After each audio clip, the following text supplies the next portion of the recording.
our top story. The Labor Department announced Friday that the U.S. added 192,000 jobs in February. Unfortunately, all those jobs went to James Franco. On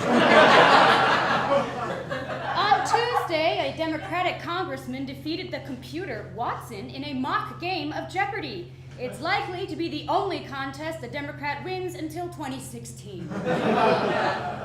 On Wednesday, the Supreme Court upheld Westboro Baptist Church's First Amendment right to picket against homosexuals at military funerals. Explained Chief Justice John Roberts.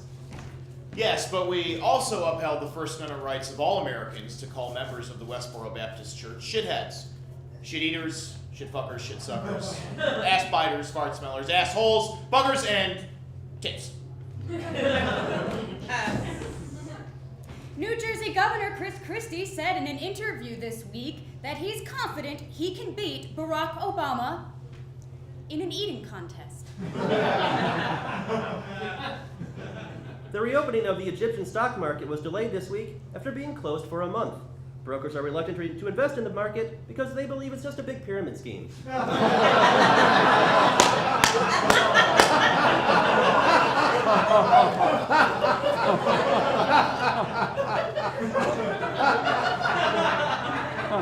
Ring.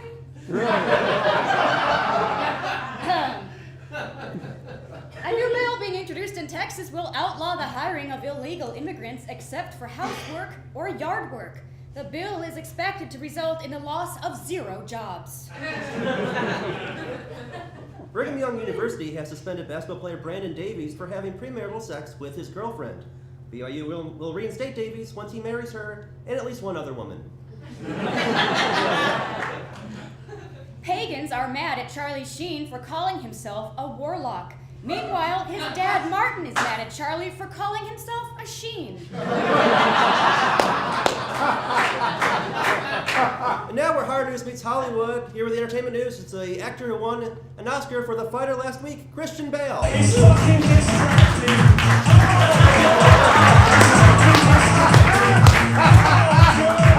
It's fucking distracting. It's fucking distracting. That's enough of that. All right. Not exactly the music I would have chosen to come out to tonight. Well, fair enough, fair enough. What a lovely and talented audience we have here, and what in the bloody hell am I doing up here, right? But I can answer that question for you. I am here to read some entertainment jokes written by the fabulous writing staff here at Top Story Weekly. So here we go. Star Wars Episode 1, The Phantom Menace, will be released in 3D next year. Fans are looking forward to seeing the film with an added dimension of disappointment, right? Because it's not a very good film originally, and so on Wednesday's Wendy Williams show, Aretha Franklin revealed that she has lost 85 pounds. And she lost the weight by removing one of her hats. Because her hats are very ornate, so taking one off would just do that automatically almost. Kevin Spacey, he will star in a new TV series called House of Cards. Spacey required producers to make sure that the House of Cards comes with a closet, right? Because he's a poofter, right? What the fuck are you doing? You don't play that in the middle. That's disrespectful. You know, not when I'm making a bloody poofter joke. What the hell's the matter with you, Johnny? Get your head in the game. Come on. All right. There was one thing at the beginning, but the New York Post reported Friday that Mike Myers secretly married his longtime girlfriend more than 5 months ago. Commented Myers' new wife. Yeah, I mean, we had to keep the wedding a secret. I mean, that was the only way I was going to marry Mike Myers. Have you guys seen him? That was a fantastic walk-on by Top Story Weekly actress.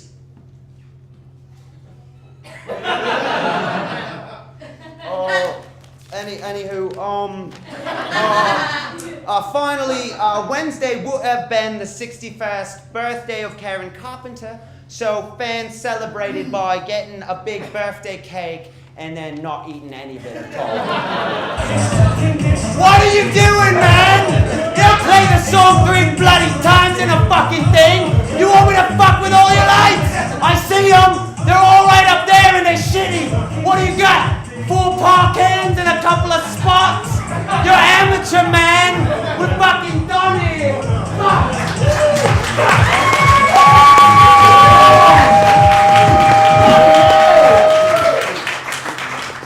Thank you, Christian Bale.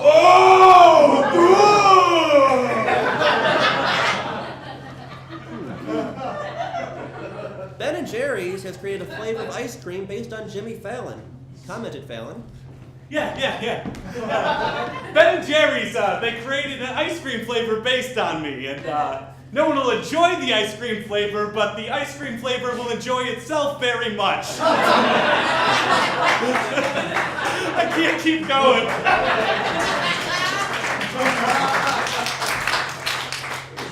New research shows that using Facebook can help a person's self-esteem, unless that person is Tom from MySpace. In San Diego, police are looking for a black man in drag who attempted to kidnap a 2-year-old boy. The story has inspired the latest film from Tyler Perry, Medea is a Pedophile. A woman in Pennsylvania was sentenced to life in prison Monday for her role in forcing a pizza delivery man to rob a bank. Commented the woman. Well, on the bright side, after I serve 30 years, I get the rest of my sentence for free.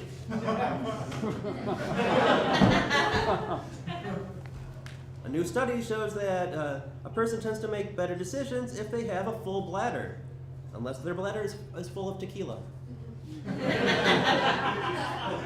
And now with an in-depth look at one of the week's biggest stories in the segment that's twice as important as AC 360, Philip Wilburn and TSW 720. Thank you, Madam. This past Wednesday was Read Across America Day, and it also was the 106th birthday of Dr. Seuss. Here to discuss reading and what he read this week is Top Story Weekly's own Tommy Bechtel! Hey, Tommy. Hey, Philip. Tommy, before you sit down, can I ask you something? Sure. You wearing a Ghostbuster shirt under your shirt? I am. Okay, just curious. All right. Have a seat. So, tell me, what books did you read this week? Well, Philip, thanks for asking. This week I read a great book called True Grit. Oh, True Grit. Yeah, that is a great book. And not only was it made into one great movie, it was made into 2. Well, I wouldn't know anything about movies, Philip. I'm a book man. All right, Tommy, why don't you give us your book report on True Grit? Well, Jeff Bridges was a total badass. Okay, now, are you referring to Rooster Cogburn? Because that was... Yeah, that guy was good too.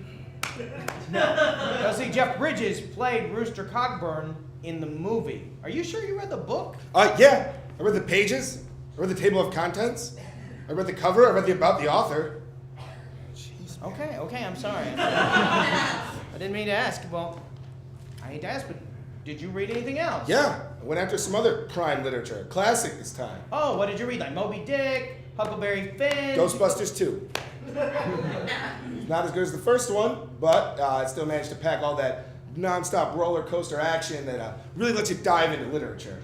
Okay, don't try to slime me, T-shirt boy. Look, listen. That you didn't read Ghostbusters 2. That's a movie. You tell that to the author who poured his soul onto those pages. Are you questioning me? Yes, I am questioning you. You didn't read Ghostbusters 2. All right, Judge Judy. Well, before you get all high and mighty on me, why don't you let me tell you about the third book I read? It's a long one. Oh, really? What'd you read? War and Peace? The 83rd Annual Academy Awards. Get out! Get out, Tommy! Team Edward! You are not Team Edward! Oh, my God. I should have known something with the T-shirt. And finally, on Wednesday, John Bon Jovi turned 49, which means now he's about 2/3 of the way there. Top Story Weekly! I'm Philip Wilburn, and I'm living on a prayer.